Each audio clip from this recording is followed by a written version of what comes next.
Cathy Newman recently did an interview with the Guardian newspaper where she discussed, among other things, her discussion with Jordan Peterson that now has over 8 million views on YouTube.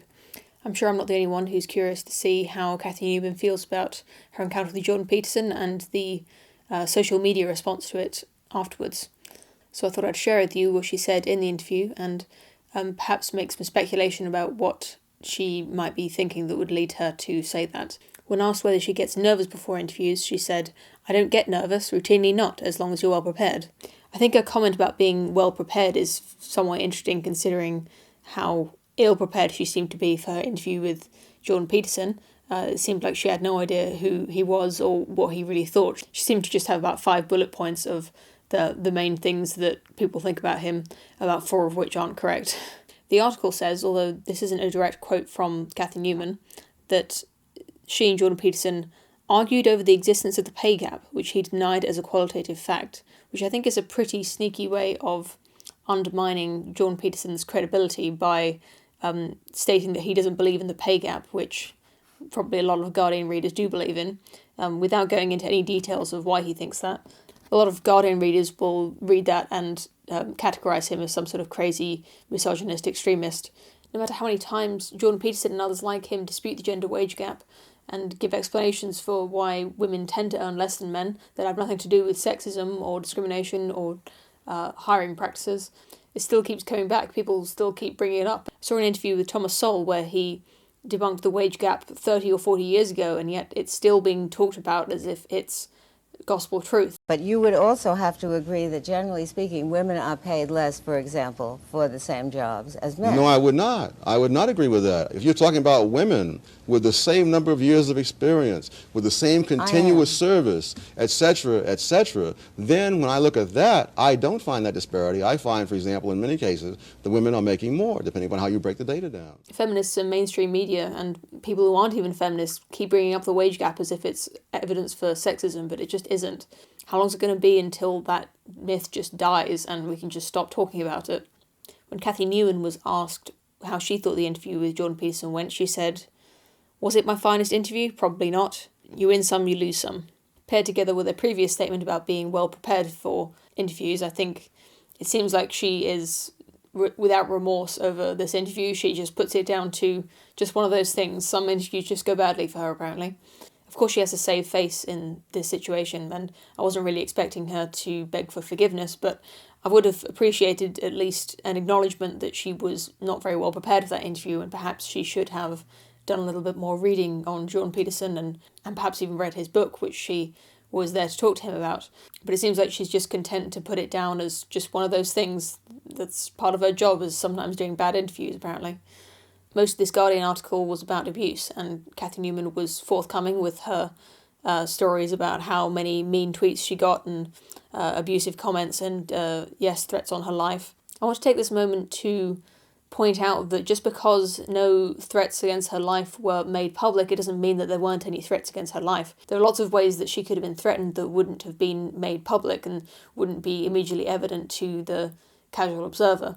It's possible, and indeed probable, I think, that there were threats against her life that were just not publicly tweeted at her. There are lots of ways to threaten someone if you want to make them feel scared, and doing it publicly on Twitter is just one way of doing it, and not a very effective way of doing it, I might add. But that doesn't mean I'm not critical of this article, which seems to paint Cathy Newman as a victim of online abuse and nothing more. Cathy Newman suggested that social media platforms should be doing something to prevent this sort of abuse from taking place. And while I'm not in favour of online abuse, I don't think it's something that social media platforms should be concerning themselves with. I think any attempts to ban online abuse on social media would just succeed in revealing the biases of the people writing the algorithms and the people banning the whatever language they don't like. I think it's a recipe for disaster, honestly. But I do have a suggestion for how social media could be made a nicer place without having to resort to banning anyone or anything.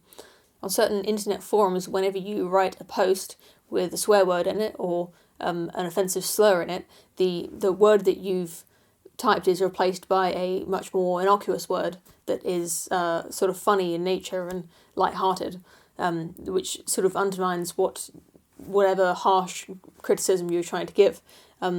This is a family-friendly channel, so I'm going to use the example hell as a word that you want to ban.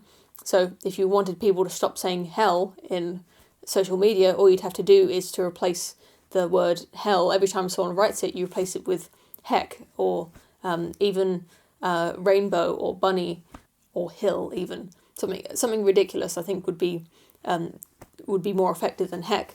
And now, every time someone tries to say, what the hell do you think you're doing, it comes off, instead of looking intimidating and scary, it looks very silly. And it doesn't just seem that way to the person seeing it. The person writing it is also going to feel somewhat ridiculous saying the word hell now that they know that it's going to be replaced with the word rainbow or something.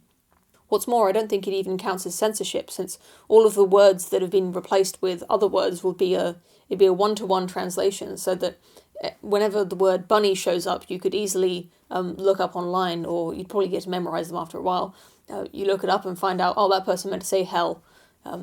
Isn't that nice? It's like putting star star star in the middle of swear words like the newspapers do, but even that, I think, carries a little bit more weight to it than replacing that word with a silly word, which I think actually has a chance of being effective.